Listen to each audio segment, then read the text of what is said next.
It's time for Aggrochat, the official podcast of the Tales of the Aggernaut blog and stalwart gaming community, where we talk about stuff and things, and the stuff about the things, and sometimes gaming. I'm Belgast, and let's start the show. Hey folks, I am still doing this nonsense where I'm re-releasing episodes of Aggrochat. This show features the first appearance of Tam, and it also features something closely resembling to what eventually became the traditional Hey Folks intro. The show features a lot of non-standard builds and games that support them, as well as some early discussions about free-to-play games and player expectations, which seem really relevant right now, given what we're going through with Diablo Immortal. Anyway, hopefully you enjoy the show, and here it is. Hey folks, it's that time again for another episode of Aggrochat. This week, I am joined by my friends Ashgar. Hello. Kodra. Hi. And this week, Ray is out in the world traveling, and as a result, we are bringing on another good friend that we have talked about on the cast multiple times. Hi, Tam. Hello. This will be the third episode, which is pretty cool. That we still have listeners that are actually willing to listen to us. I've been shocked and amazed at the response so far. What's everybody been playing this week? Ash? This seems to have been the week of Japanese games. I'm still playing ESO, but also I started playing a Toho game, Subterranean Animism, and then I remembered that those games are really hard. I don't even know what that is. You want to describe it for our listeners? Because I'm sure I'm not the only one who's never heard of it. It is a bullet hell shooter. Okay. So Ikaruga style? Yes, except with even more stuff on the screen. Wow, that has to be intense. So that and BlazBlue has been getting a bit of play as well. So how far in the story mode are you at this point? Because this is like the third week you've been playing it, I think. It's rather longer than I expected it to be. I think I'm in the last third. That's cool. Kodra, what are you up to this week? So I've been still playing ESO, but I also have been playing Hex since the closed beta started, and I've also been playing a lot of iPhone games, so I've been playing Candy Crush and Threes. You're a terrible person. Yeah. Candy Crush, just so you know. I have so many people inviting me over various social media networks to play Candy Crush that they all feel like they're the devil. So Candy Crush was featured on Extra Credits this week, so I decided to take a look at it and see what I thought, because I had never actually played it, and I figured I'd at least give it a shot. Yeah. It's incredibly random, and I don't get a lot of joy out of solving the puzzles as a result of that. Like, how far have you made it? Like, I keep hearing that there's a point at which there's just no way to get past it without paying for perks. I'm currently on level 29. Okay, because the place that I've heard that people are getting stuck is like, you know, once you get into the 70, 80, 100-ish range, I think. I can see that. I feel like there are certain overpowered combines that are so good that if you get them off, you almost automatically solve a puzzle. And a lot of those would be things that come from the cash shop. Well, so you can get those from the cash shop, but you can also, anything you can get from the cash shop, you can also get on the board by doing specific combines. Okay. Like, if you do a match 5, you get a really strong item. If you do a match 4, you get a slightly less powerful item. If you do a match 5 and then a match 4 and combine those two items, you get an incredibly powerful move. So a lot like Bejeweled used to be, where, you know, if you did this thing, you would get a bomb that would blow things up or destroy all of a specific color. Yeah, so specifically there is, if you do a match 4, you get a special candy that if you then match it, it will completely wipe out an entire row, which isn't too powerful. If you do a match 5, you get an item that, when combined with something, will destroy every item of that color. if you take those two items, the row sweeper and the destroy all, and combine them together, it turns every candy of the color of the row sweeper into a row sweeper. Wow. Yeah, that would get rid of an entire board. It basically is a board wipe. Just a quick note for our listeners. Kodra is on the road. So if you're hearing him robot out, we apologize, but we would rather have Kodra than not Kodra. Yeah, I'm sorry. This is also why I've been playing so many mobile games, is because I spent the 5-hour flight to San Francisco playing on my iPhone. So, Tam, what have you been up to this week? I know one of the things you just mentioned before, joining the group was something exciting today, but what have you been up to? I've been playing ESO as a variety of people are. I actually haven't played a lot this week because I played a lot of video games this week because I've been playing tabletop minis games and writing tabletop RPG scenario stuff, which has been sort of taking up most of the week. So getting a big game going pretty soon. That just happens to involve all of the people on Aggrochat. But that'll be really interesting as it goes through. As far as I know, we still hadn't picked a night for that, had we? Not that I know of. Okay. Getting closer, though. So any other mini games that you've been playing? Or games in general? War Machine and Infinity, both tabletop. Kind of the two sides of the tabletop war games. I have expensive hobbies. Coin. And I've been playing actually a bunch of Hearthstone on my iPad. I have not tried it on the iPad, but I've heard the UI works extremely well. It's quite good, actually. I think I like it on the iPad more than I like it on the desktop. That's what I'm hearing, and I've heard it works really well on the iPad Mini as well. That the UI still works perfectly fine on the smaller screen. I'm afraid it may not work too well on like a phone device, but it might be a little too small at that point. Yeah, unfortunately, I'm not going to get to play with it until they release the Android client, because I'm one of those guys that has an Android tablet. Let's see, there's a bunch of stuff that's happened this week. I know Kodra mentioned it, that the Hex is now in closed beta. I think all of us are in that right now. How much have you guys played since the closed beta release? Probably about 2-3 games in over a couple of nights. So I've put in, I believe, a game against. Did I play Ashgar or did I play Warren? You didn't play me. So I've put in 3 games at this point. I haven't really played anything yet. I got in and opened some packs and got the Grand Concubunny, which made me very happy because it's my favorite card. But that's really about all I've done. I know Warren, another one of our friends, was talking about that there are some issues with the tournament system right now. Yeah, that it crashed out on him and he lost his token.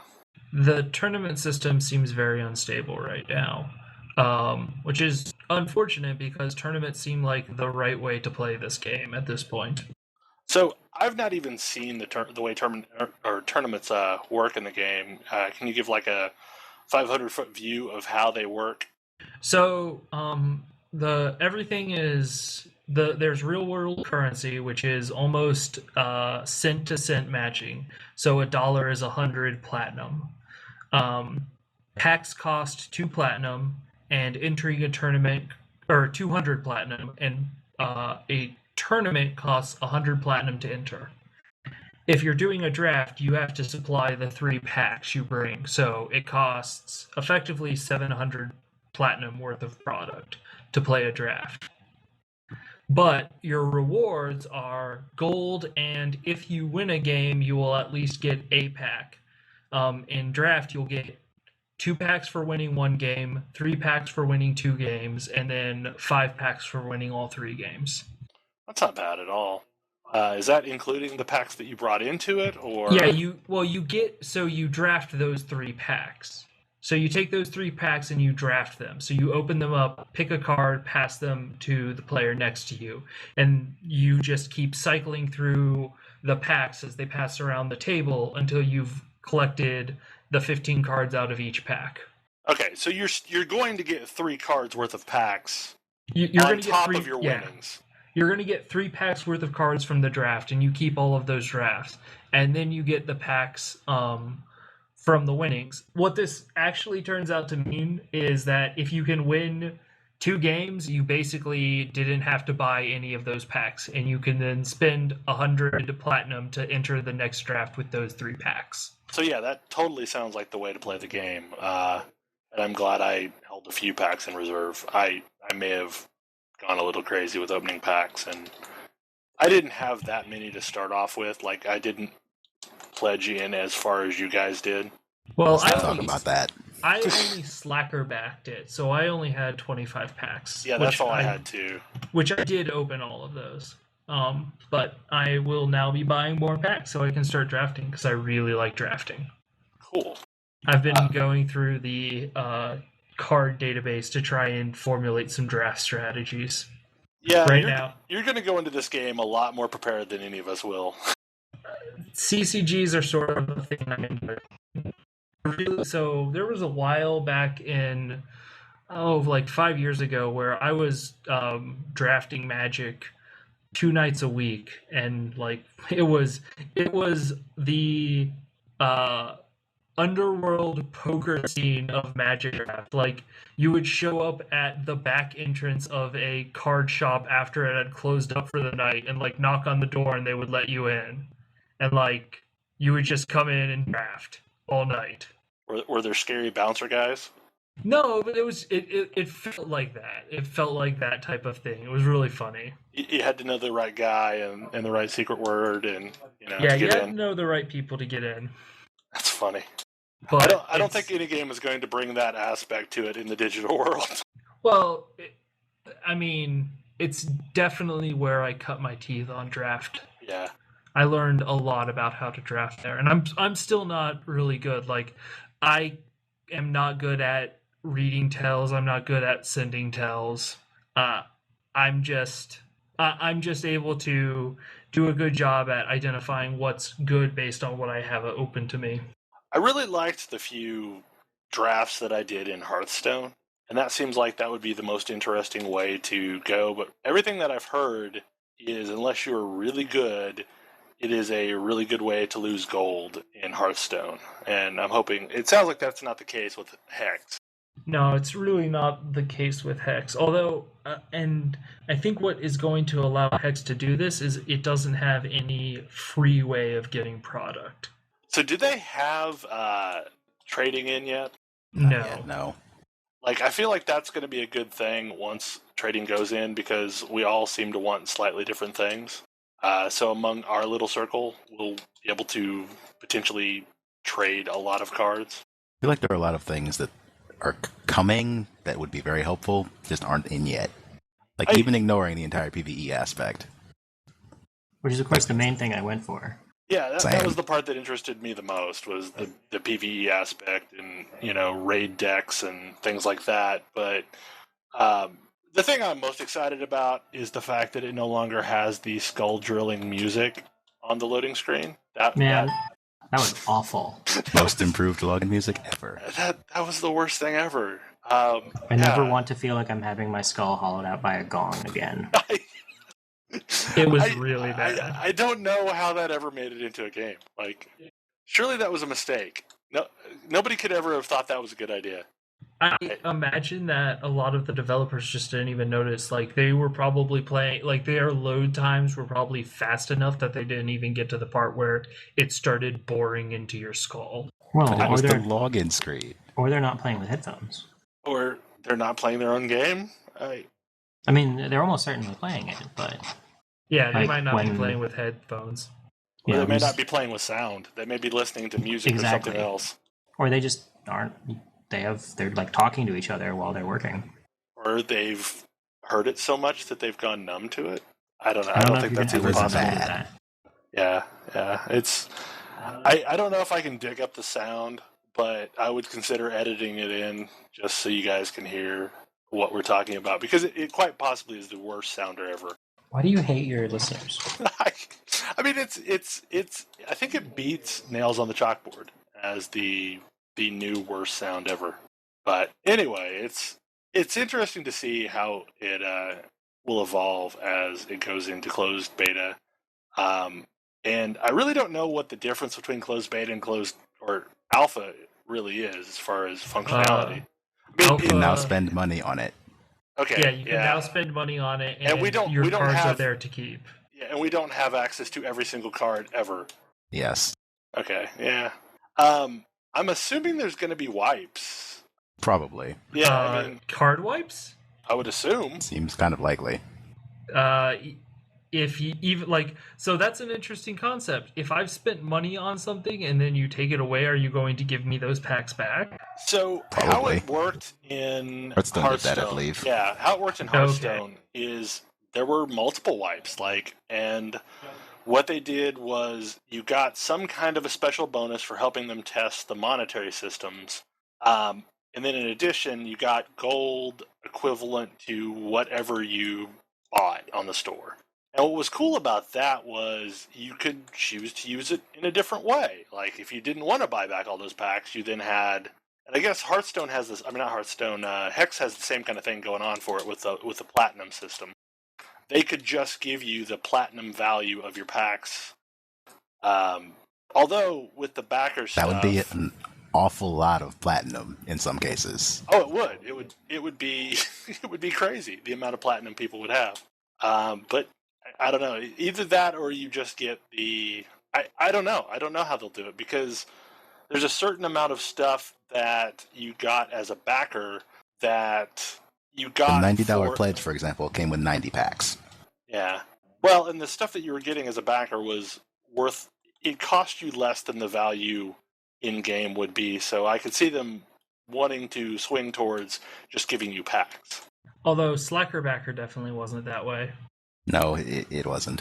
See, I got basically in on the Slacker Backer pack, but I did it before the Kickstarter ended. I mean, it's that same package, but I don't remember what it was. It was the cheapest possible thing that gave alpha access. All in all, I mean, I feel like it's a game that I'm gonna play quite a bit, just that I haven't yet. There's been other shiny objects in front of me. You can totally play me. We have equal card count at this point. That's true. What deck did you end up going with? See, I've gotten suckered into this before. I know, Ash is harumphing over there, and Kodra's equal card count does not any mean... card games ever. Oh, the thing is I played him in Hearthstone and he wrecked me, and it was okay. I was fine with being wrecked by Kodra because I know he's gonna beat me. So right now I'm playing a blue-white Inspire because honestly I don't have a ton of cards, and probably I managed to open 3 Lady Victorias, and I was like, I think I have to play white something Inspire at this point. I think I got one of those, but I still have 10 packs to open, and like I said, the one card that I was the happiest for was the Conky Bunny, because of the way that actually plays was different than when we were reading the cards. I did not expect it to work as well as it actually does, since it can be damned near any bunny that it summons, instead of just a token bunny. Oh yeah. I think they buffed it since the initial printing. Yeah, because I was thinking it was just going to give me a token, which would totally be affected by all the other Goblin Warlord type cards that buff the bunnies. But no, you can get a bunny that has really good text on it. There's actually already the normal another Conky bunny. Yeah. The normal Conky bunny gives you a little battle hopper, which is a 0/1 bunny that can receive buffs and be annoying. The Grand Conky Bunny is awesome if you can keep any random bunny. Yeah. Well, any non-unique random bunny. So I guess you can't get another Conky Bunny. I can't get another Conky Bunny. I can't get Hop Hero. I can't get any of the other named bunnies. But I'm okay with this. The other ones are just fine for me, for my purposes. But I will totally play you, Kodra, and you will kick my ass, and it'll be fine. So I'm currently 2 and 3 in my games, and of course the one game I played, I had 3 blue and a Thunderbird, and I had an opening hand Princess Victoria. I was like, if I can draw 1 white, this hand turns out amazing. I did not draw 1 white. I didn't draw 1 white until like turn 10 or 11. Which was too late at that point. Like, yeah, you're just too far behind the ball. That's the problem with decks like that, where you need this certain sequence of events to work, and if it does, you're freaking amazing. That was my Millstone deck that I still have sitting in a box, ready to play.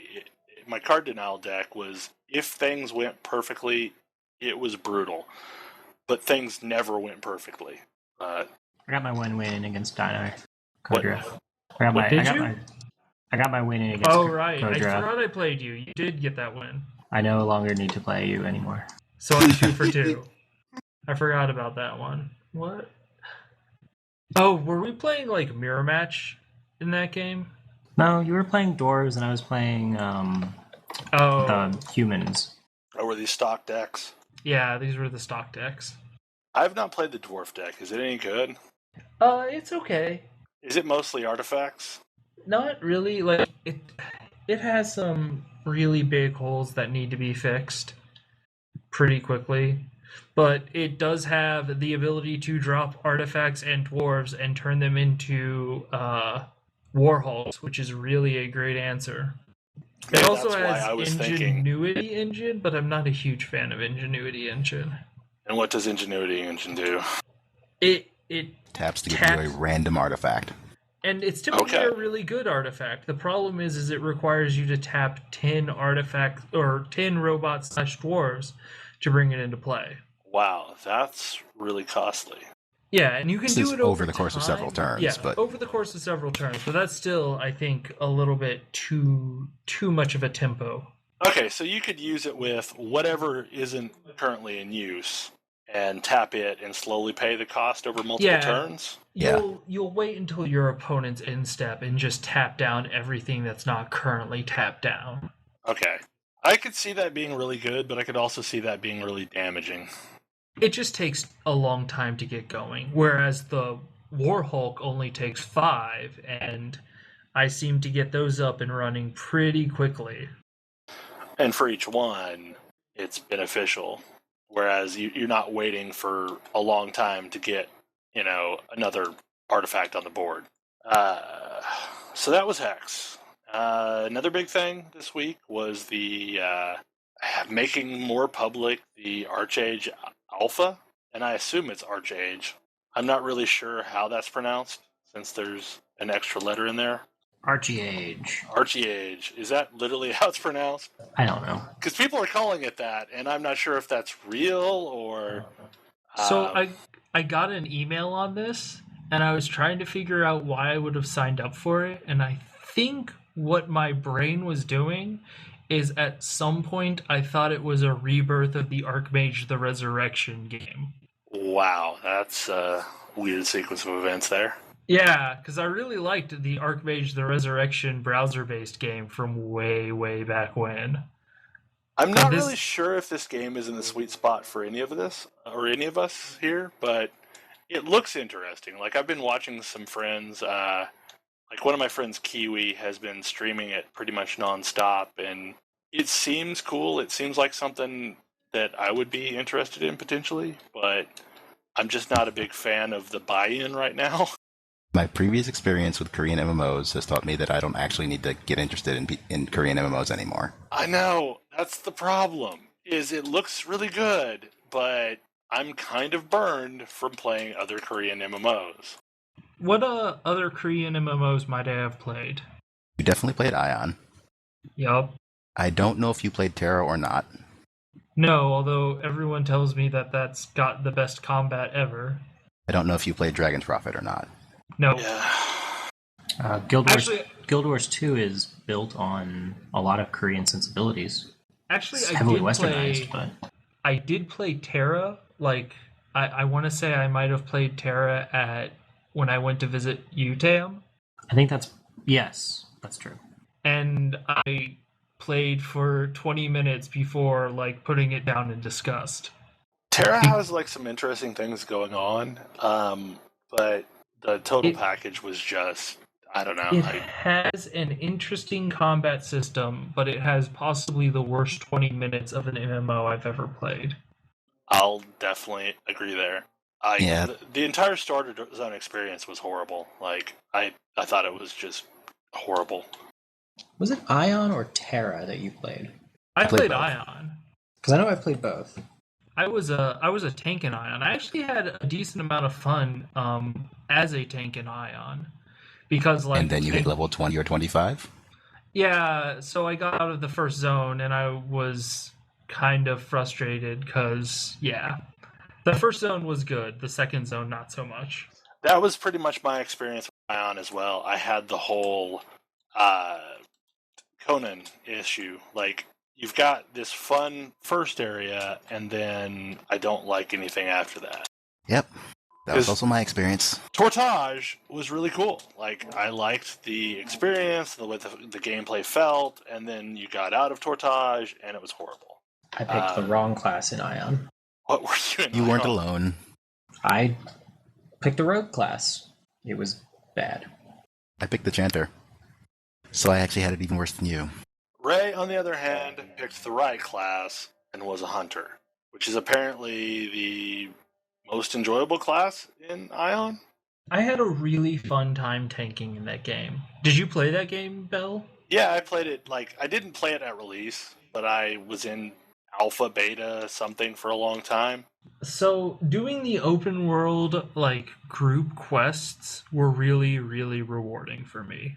Because it felt like tanking is super, super important at every step of this game. To be honest, Terra kind of had that going for it too. Not so much the tanking is super important, but the world bosses were really fun. I just wish the rest of the concept was that fun. Because there were all these really cool, I don't even know what they had a specific name, but they were roaming around and they would be like an entire pack of things. So there'd be like one big boss, and then there would be like 2 or 3 little things that would all roam together, and they weren't really soloable at all. So you had to group up with them, and that was enjoyable, but not enjoyable to keep me there for very long. The sameness of the quest content was also a big thing for me, but then again, so did Dragon's Prophet had the same problem. Dragon's Prophet, on the other hand, had the cool Pokemon aspect of training your dragon and collecting dragons, but I don't know. Archeage looks interesting. I just don't know. I feel like I would want to get in and play with it, but I have so damn Don't want to many... pay $50 to get in. Well, yeah. no, it's not $50 to get in right Oh, wow. now. It's That's $150. $150. It is $150 to get in right now, and That's quite the buy-in. I guess I don't know. I mean, that seems to be the new thing. I mean, because the Trailblazer pack in Landmark was pretty outrageous, and They at least let you in on the $60 pack. yeah, they at least had a lower level entry point that let you in, but It's a really good approach if you're going for a more experimental game of any kind, because you sort of get people to I don't want to say fund you ahead of time, but you start to get some returns while you're still working on it.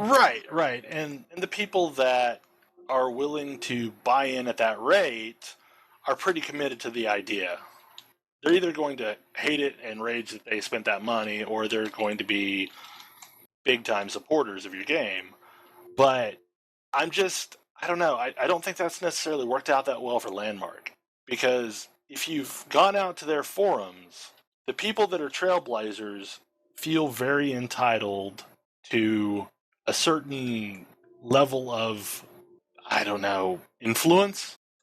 It feels like there's a lot of, I want my pony now going on those forums, and I imagine the same thing's going to happen with Archeage. I think that's sort of it's going to be interesting to see where and how games go with that. Just in general, it's sort of like your post from the other day, which I thought was great, by the way. Talking about hating on games versus genuinely liking them, and I think that there are a lot of people. I don't know. I guess I don't want to go that way. There's more a mentality that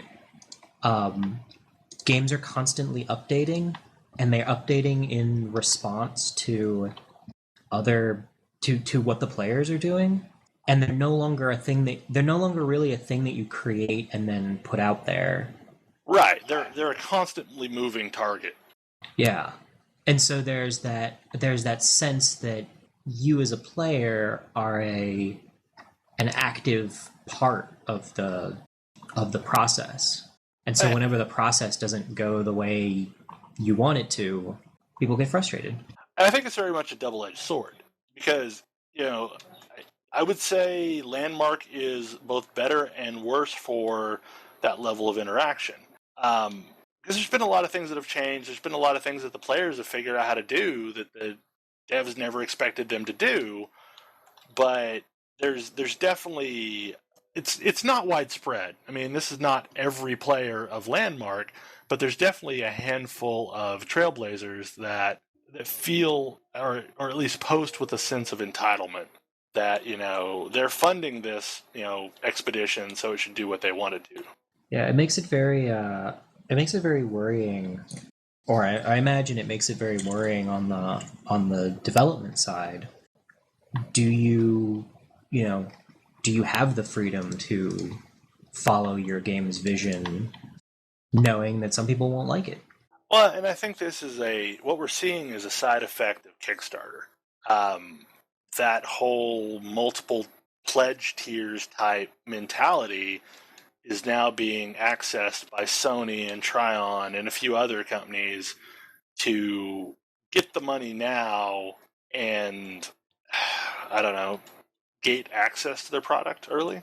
So that there's perks for the people that are, buying into the concept ahead of time.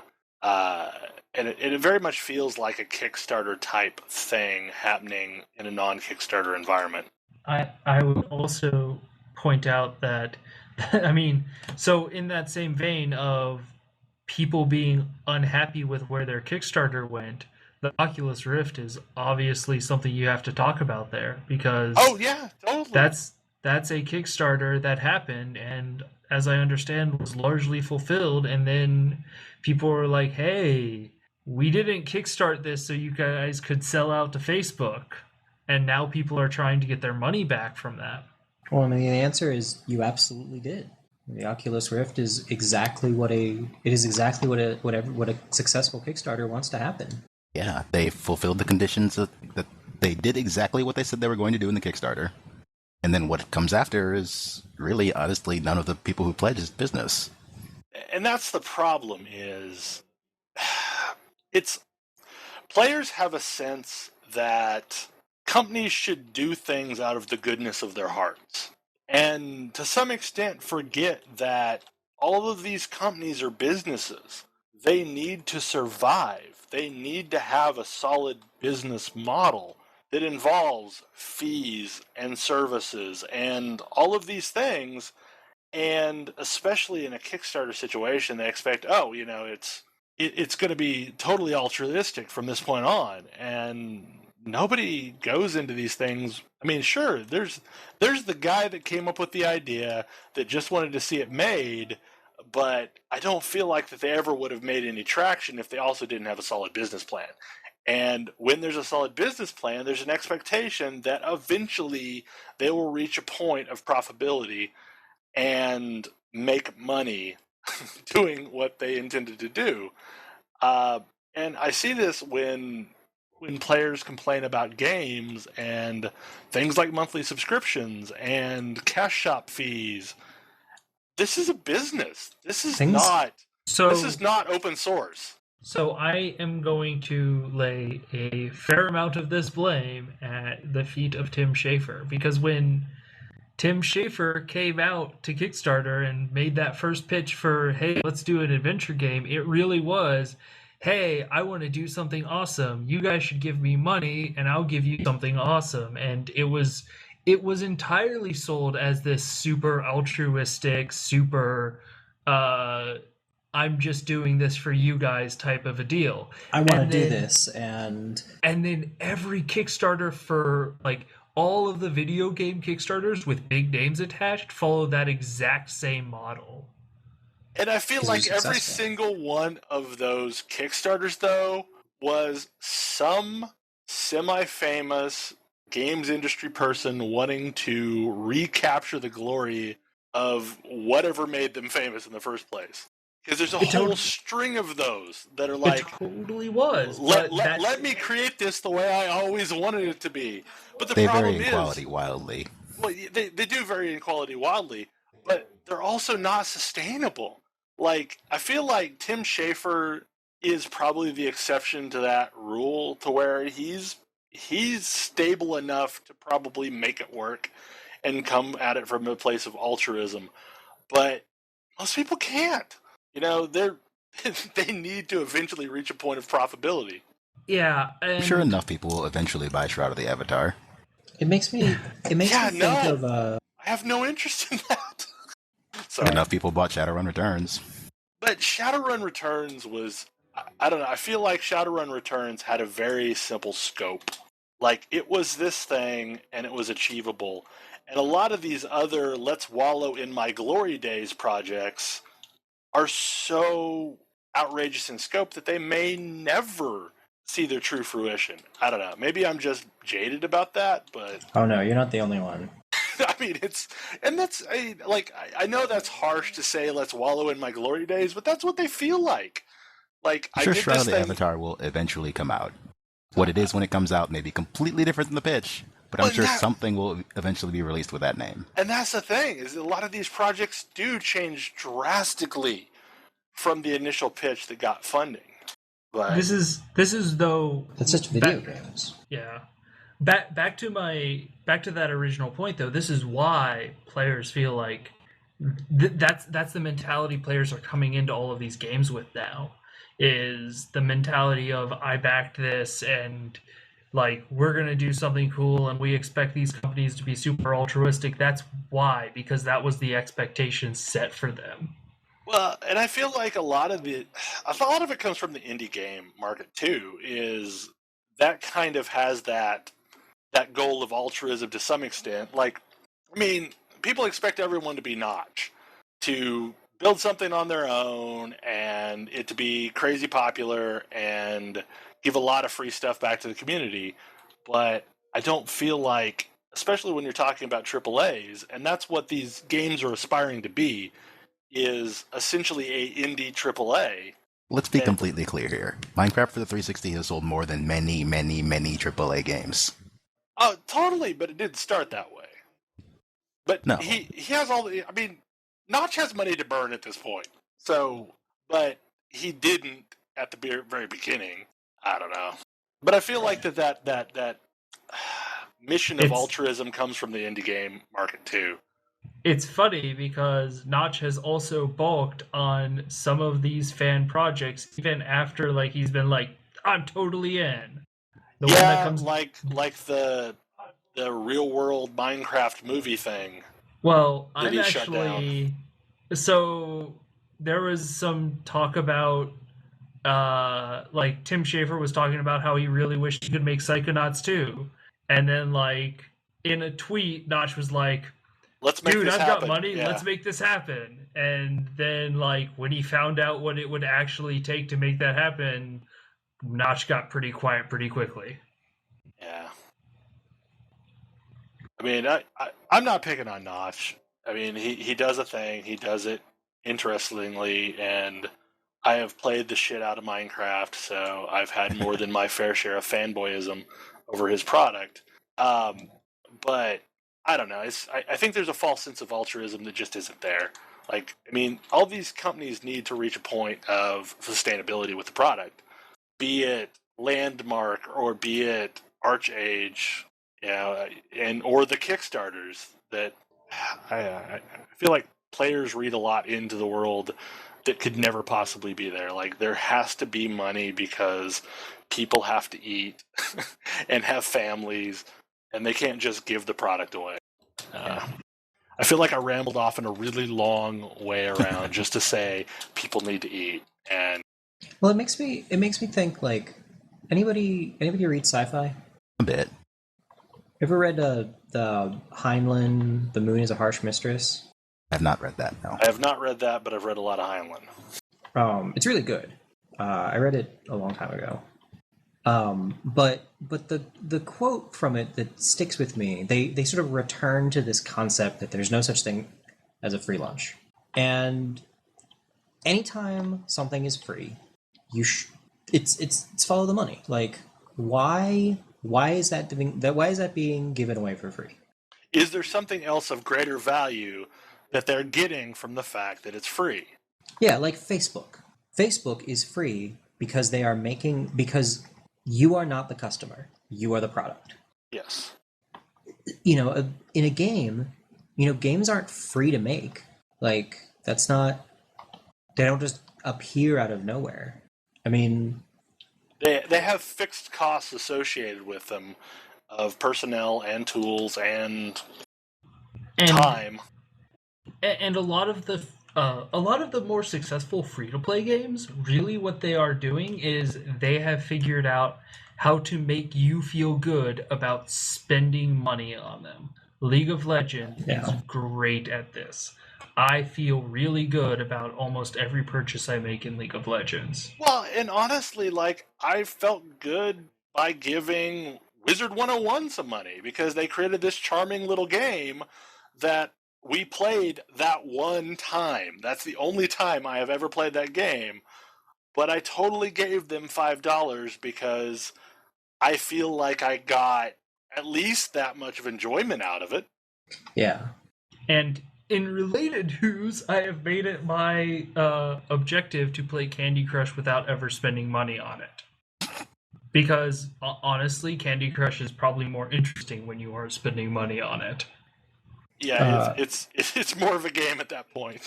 It makes me think of a story that I heard from I forget which game it was. It was one of the kids free to play games that has since shut down. I forget. Free Realms? Free Realms? Maybe. I don't know for sure. But somebody who was working on it was at a convention, and they had a player come up to them, like this dad with a little girl in hand, and he was like, "Oh man, I love your game. Your game is so great. Come home and play it with my daughter like every day. It's so great to like come and talk to you. I love, their game is fantastic. We never spend any money on it. Like, it's so great because we don't have to spend a dime." And it's like, you're why the game shuts down. Yeah, exactly. Okay, I know you guys have criticized me because of my stance on this, but I honestly feel if you're not actively supporting a game in some way, be it with your money or be it by getting other people into it, you're actively hurting the game because you're taking the game's resources without giving back anything to the survival of the game. And I'm weird about that. I'm not playing Rift right now. I love Rift. I still do. And I keep my account at a patron level because I like the game, I like the company, I think they're pretty cool. But, I feel like that's almost like me donating to a cause. And they've totally rooked me into feeling like that. And I understand that. But by the same token, I feel like I'm exploited by, say, Tor, because their cash shop system seems egregious. So there's a thin line there. There's a thin line between making you feel like you're helping the community by supporting it and feeling like you're just being monetized. Generally speaking, I disagree with you. Because I feel like, especially in a PvP game like LoL, simply adding to the game's player base encourages other people to play it more who may spend more money on it. I feel like freeloaders are kind of, freeloading, but still valuable to have them there. The model of League is different than the traditional MMO free-to-play model. But But even in Rift, though, like, if you don't have anyone to play with, then, well, I guess people I'm playing just the game not- are valuable.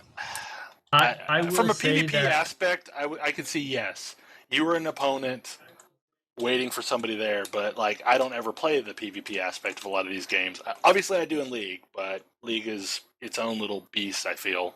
I mean, it does So- something unique that I don't know. So I think we are also we're all sort of in the same area where, at least for me, I know, and you guys can chime in, the most valuable resource I have is my time. And Oh, totally. if I am playing a game, if I am spending time in a game, it is almost certainly worth it to spend whatever money I need to make sure that I'm enjoying the game to its fullest. Yeah. And that's why I never have problems with most cash shops. But there is a thin line there. There's a line where a cash shop implementation can feel exploitive. And Tor is that way for me. I don't know what it is about their system, and I guess it's just the fact that I played this before it went free to play, and then I played it in a lockdown form, and Champions is the same way. I had the same issues with Champions. Can't you just pay a subscription to basically get back to your original state with Tor now? Oh, you totally can, and when I have played it, that's the option I've gone with. I've just done a sub. I feel like if I was going to play Tor again, I would probably pay a subscription, but I'm not going to play Tor again for the reasons why I quit Tor. Yeah, I don't know why Tor sticks in my craw. Like, I mean, I have subbed and played since we quit. What the heck is going on in the background? It sounds like a jetliner flew over. That might be me. Okay. I mean, I've actually subbed and played Tor on 4 separate occasions since we all quit. For short periods of time, and the game is still fun and playable in that mode. It's just a commentary on their free-to-play system. That the game doesn't feel playable in the free-to-play system. It's kind of like the way EQ2 used to be in free-to-play, to where there was so much locked away that you couldn't realistically play your old characters. And that's the big thing for me, is like sometimes I don't really want to play your game. I just want to go revisit my character. And that's a nostalgia thing. And I will boot up the game and then realize 10 minutes in that I don't really want to play this anymore. I very rarely return to games once I leave them.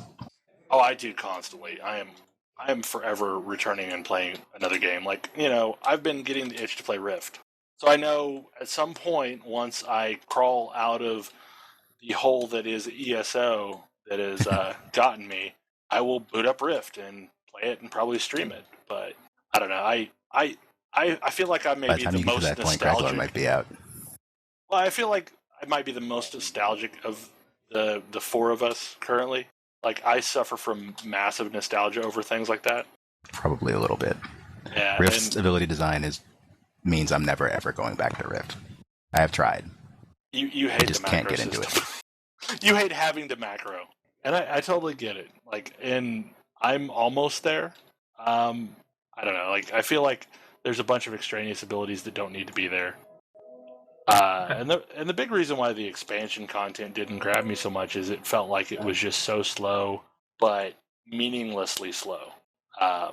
Like, ESO is slow, but while I'm progressing through ESO, I feel like I'm doing meaningful things.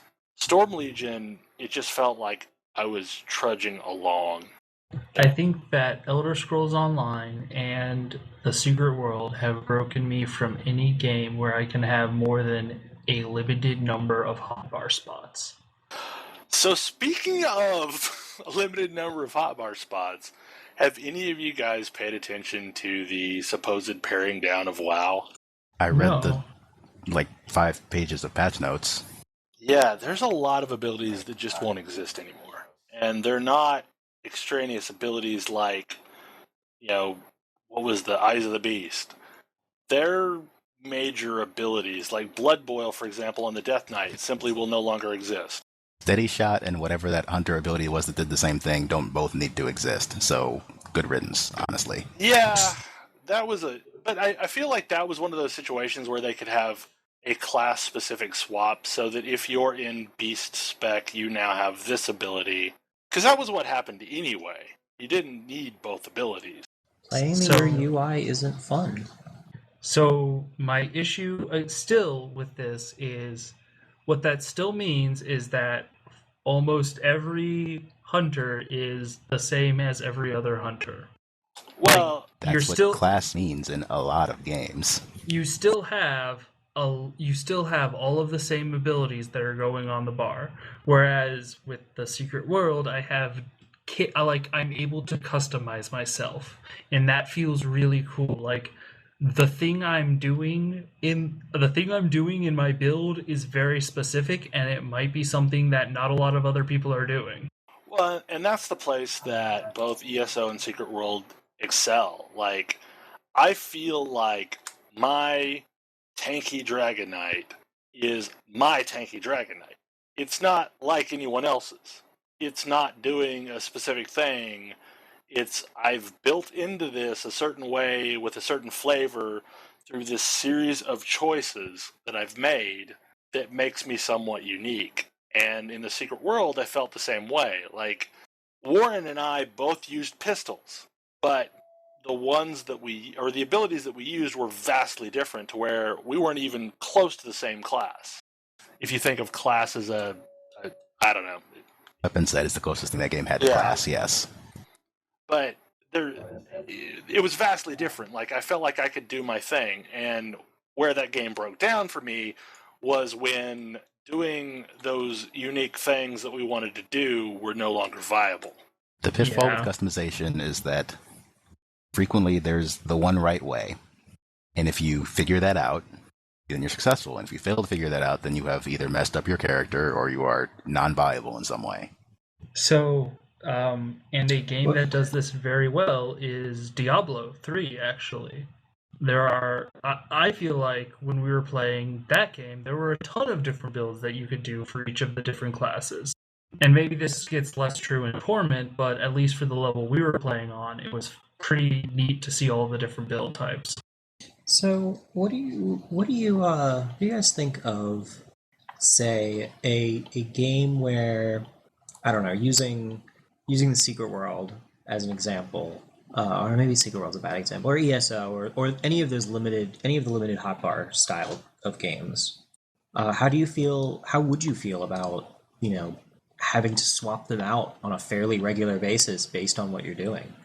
I feel like that's fine. I mean, because that's realistically what we did in Secret World all the frickin' time.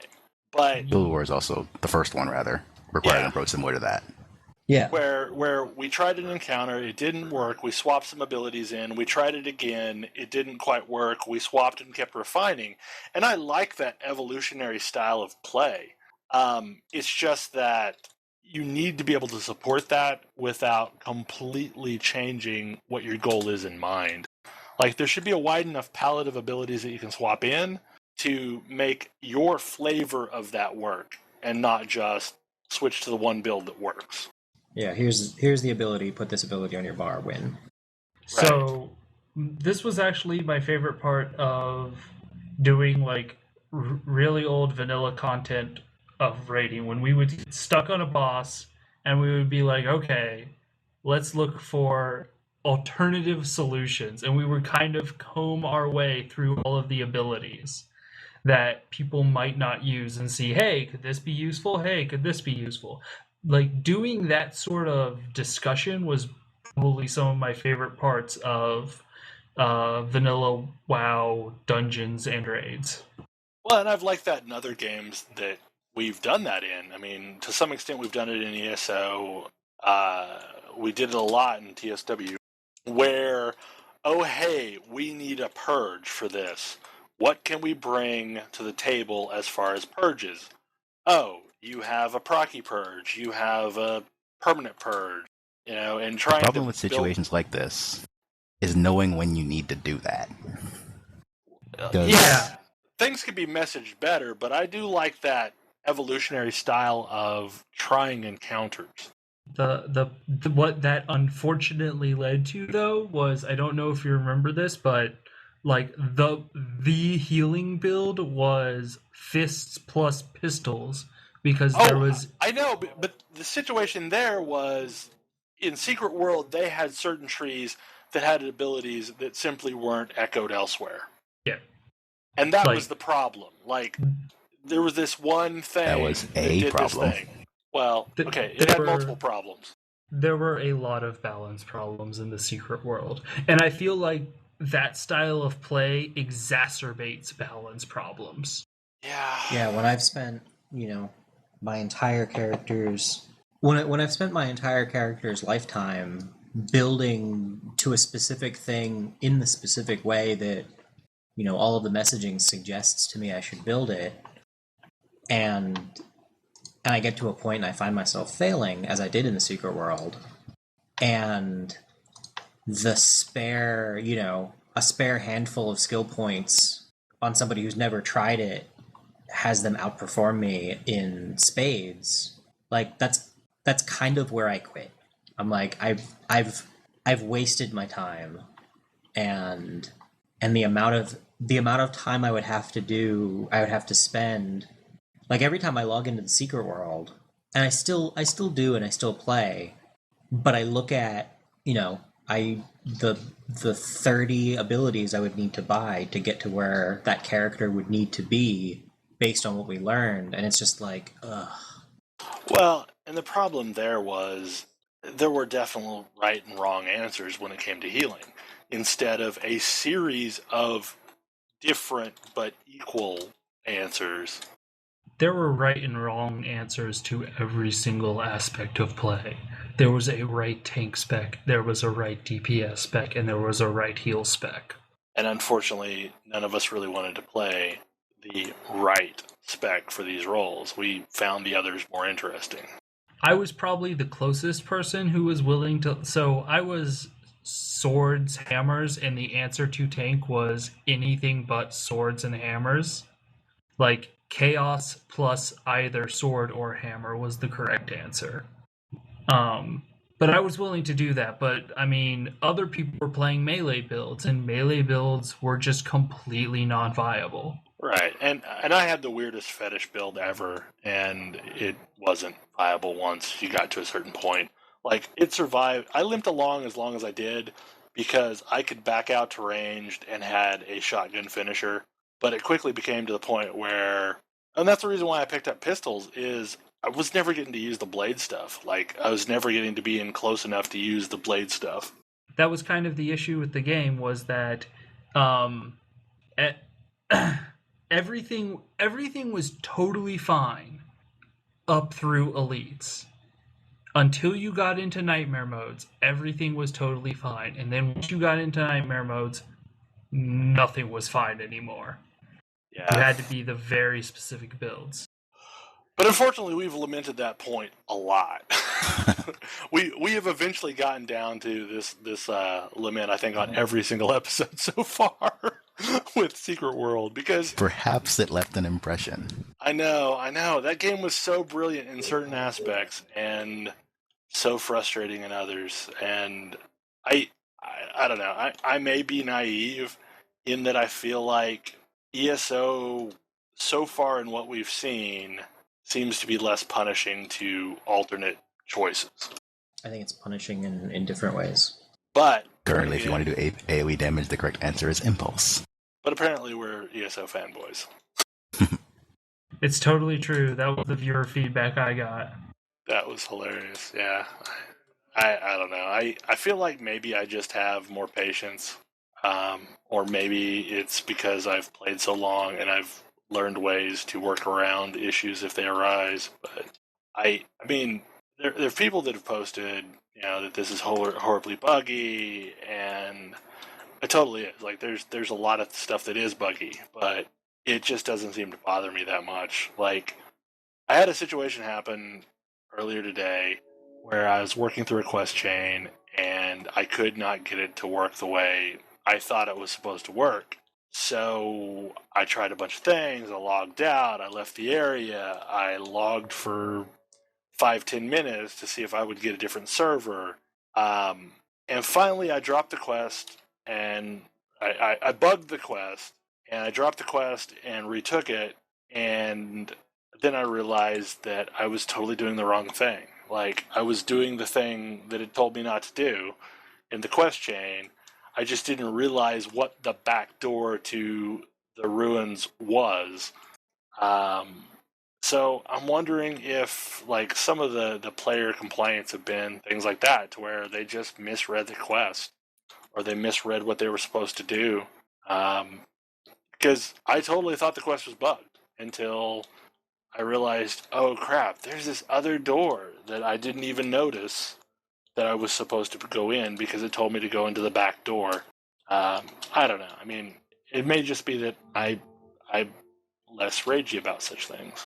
But I do admit that I spend an inordinate amount of time on certain quests trying to find the alternate win conditions to them. Such as? So the one I'm thinking of in particular is a quest where I'm supposed to race lizards. You don't want to spend any money, do you? I really don't want to spend any money. And I keep getting to the point where, actually, what I want to do is I want to somehow convince the owner of the racetrack that he needs to hire and, like, cut in this woman who actually knows about racing lizards, which seems like it's something that's being hinted at in all of the quest dialogues I've had so far. But so I don't want to completely show her up.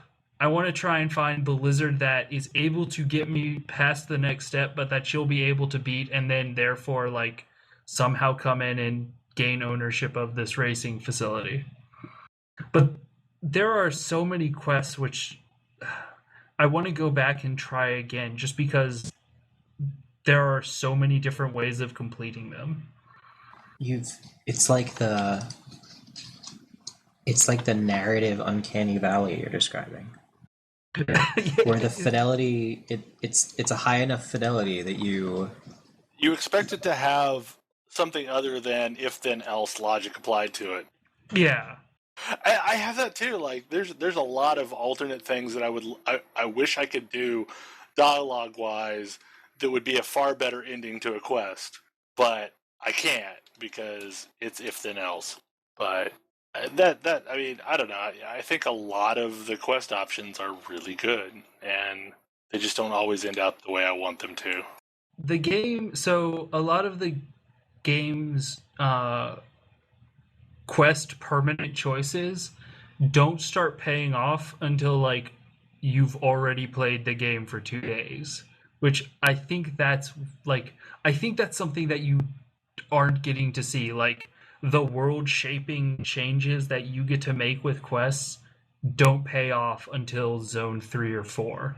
Yeah, definitely. And that's one of the things that I think a lot of the bad reviews are just not grasping. Like, okay, sure, they're playing to level 10, but by level 10, you know nothing Jon Snow. The world is really in its infancy at that point. And there's so many things that will evolve over the course of 3 more zones, 4 more zones, whatever, that you're constantly running into the choices that you made, like, days and weeks ahead of time. And I don't know, like, it makes me want to play another character just to see what the world is like 3 zones in with these changes. Because I know there's a situation, like, especially the one that I feel is most tragic is if you were to skip the starter islands, there are a lot of characters that you probably never meet. I don't know this for certain, but I have a suspicion that there's a lot of characters that you never meet and would potentially not encounter later on. I don't know. I skipped Betnik and characters I've never seen.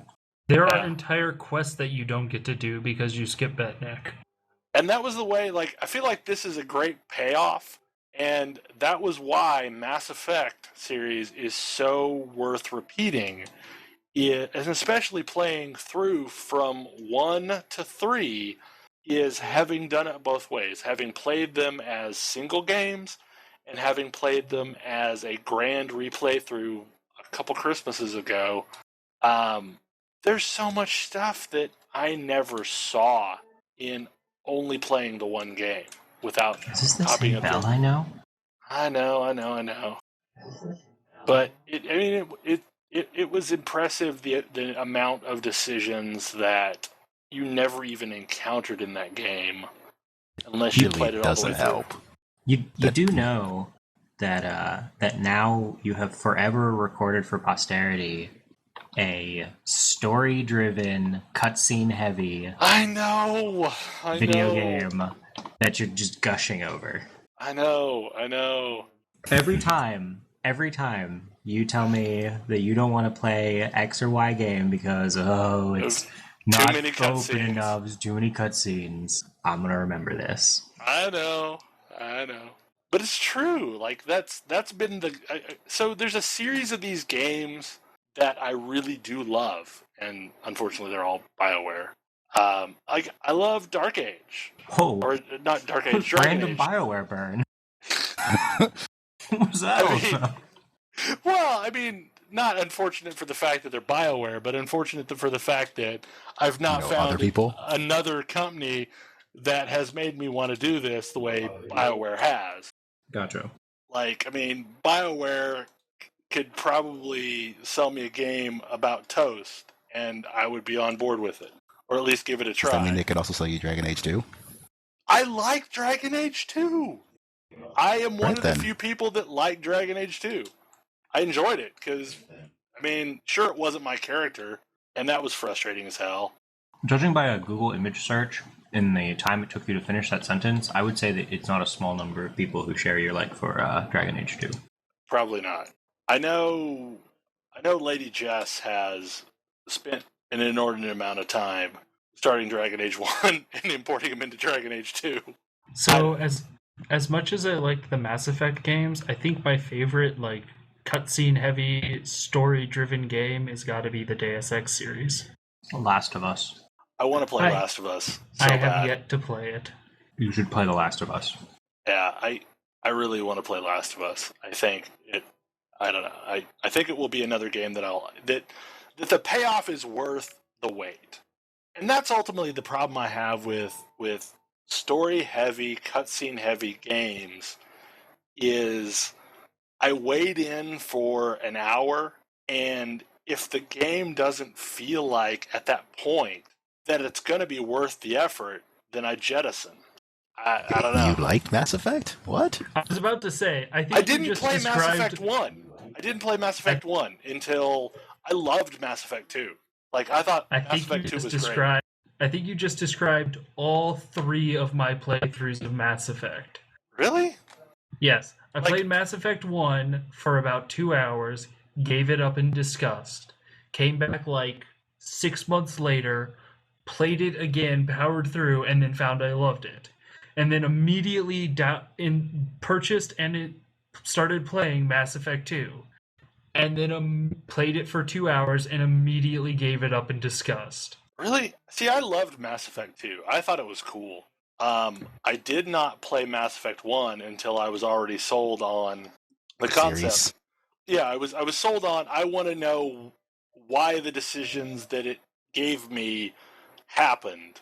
I like Mass Effect 1, but my first time, I think I probably spent the first 5 hours on the freaking Citadel. That sounds accurate. You spent entirely too much time on the Citadel in Mass Effect 1. It just, it's like, the funnest thing to me from Mass Effect 1 was the going off on away missions type thing where you go land on these planets and roam around. So this was another what I would call problem with Mass Effect 1 is the first of those is a team has gone missing and you need to go investigate them. And so this is the very first mission I'm doing in the Mako, and immediately I have to fight one of those giant sandworm things. Oh, yeah. And it just killed me about 20 times in a row, and then I quit. This is one of those things. I have the same problem with when I'm running tabletop D&D because man, players will bash their heads against something that obviously will kill them, as opposed to doing anything else. You can actually kill that worm. You Oh, can you totally kill can. that worm, but I also tried not killing that worm. Like, getting out and investigating that area and then leaving, that didn't work for me. Well, The worm always came and killed me. I feel like Fallout 3 has some moments of this. Like, there is a completely wrong trajectory that you can take out of the vault I absolutely that will make your life hell. Is that going to fight fire ants? It is going to fight fire ants, which is really easy to do from where you're at. If you just happen to go the wrong way, yeah, your life is pure hell for a long time. If you go to the right place, it is a pretty eased-in game. I didn't find. Wow, I can't remember the name of the town. Megaton? I didn't find Megaton until I'd been playing that game for 15 hours. Wow. You went the wrong way in a big way. I found Megaton in my first playthrough, and I loved Fallout 3. And then in my second playthrough, I found fire ants, and I was like, oh, this is terrible. But this is ultimately, I think, the problem with sandbox elements in games is if you let the players figure out where they want to go, there's going to be a high percentage that go the wrong way. It's why. If there's a wrong and a right way, they're going to go the wrong way. It's why I don't necessarily have a problem with very linear games, because it's a crafted experience, and it's like this is the best. You know, let us show you the best of the things that we could create in succession. You know, theoretically, it's not always the case. Here's what I ultimately want: is I like that there's a path. I also like when the game is just open enough to let me ignore the fact that there's a path. You like watermelon snakes? Watermelon snakes? Yeah, like the shape, if you think Little about bits of non-linearity around a linear path. Yeah, if you have a snake that eats a bunch of watermelons. I'm fine with that. It's a technical term. I do not like a Final Fantasy style game, not the MMO version, the console version, where here's this path. And you go down this path, and it takes you to the next town. And there's no deviation. 10 on? From 10 on, yeah. 10 on, that's what the big problem I had, is like, okay, here's this little roller coaster that you're going to take to the next town. Make sure that you stay on it long enough to get enough levels to where you're not going to die horribly at the next town. And whereas the earlier ones, you could just roam all over the place, and there were physical obstacles, but it didn't stop you from roaming around for a while. Those games, generally speaking, are mostly linear. They just give you that world map to make it feel like it isn't. I feel like you could have the modern Final Fantasy experience as an endless runner. Like, you just, okay, here's a fight. Okay, then we continue walking down this path in a Temple Run style fashion until you come up to another fight. And look, after 10 of them, you get a boss. But I may be bitter. My friend and I was talking about Final Fantasy 14 this weekend, and thinking back on it, I'm not sure why I liked that game, other than the fact that it was pure nostalgia for me. Oh, it was so much nostalgia, but the story was pretty good. Like, I liked the story. The story was good, but again, it was very Final Fantasy-esque and nostalgic Final Fantasy. That's all I asked for. Yeah, mostly though, like, all of the other things about it were like things that I complain about constantly. Like, the hotbar combat drove me insane, and even then, like, trying to do high-level Dragoon DPS was kind of madness for me. I don't understand why I enjoyed that game so much, other than it was pure nostalgia. For nostalgia, their ability design wasn't terrible. They, generally speaking anyway. The story was not good. I mean, the story was not bad. The graphics are also not bad. Other people were playing it that you liked playing with. I think I was also playing a Lalafell, which might have helped a lot. I don't think I would have enjoyed that game nearly as much if I wasn't playing a Lalafell. Because they're adorable and hilarious. I think that's like the new rule for me in games. Like, I was watching my friend stream some WildStar beta, and if I was playing that game, I think I would have to play the Gremlins.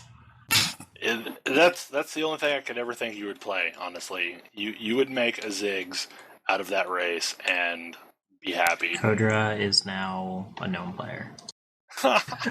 See, I only don't if they had know- furry gnomes. I don't know if I could play a gnome though, because I don't know. Gnomes just are not my thing. Okay, so at this point, we have wandered all over the place, and we've been doing this for an hour and 20 minutes, so we should probably cut things off soonish. Very well. Yeah, because this is our longest episode, and that's not really saying much, considering this is our third episode, and each one has gotten But they're getting progressively gradually longer. Yes, they're getting longer, and that's not necessarily a good thing. Maybe we should try and stick to format better. Anyways. Look, I feel like the fact that we don't have a format is our format. But this was fun. I think there was a lot of good conversation mixed in there. Thank you, Tam, for filling in for Ray. Thanks for having me. I would love to have you back at any other point. Sure. I'm afraid if we have more than 4 people, it will descend into madness, but who knows? Thank you guys for listening, and I hope you have an awesome week, and we'll see you again next Sunday. Bye. Sunday. Bye. Yeah. Bye. See you. Yeah. Bye. See you. Yeah. Bye. See you. Yeah. Bye. See you. Yeah. Bye. See you. Yeah. Bye. See you. Yeah. See you. Yeah. See you.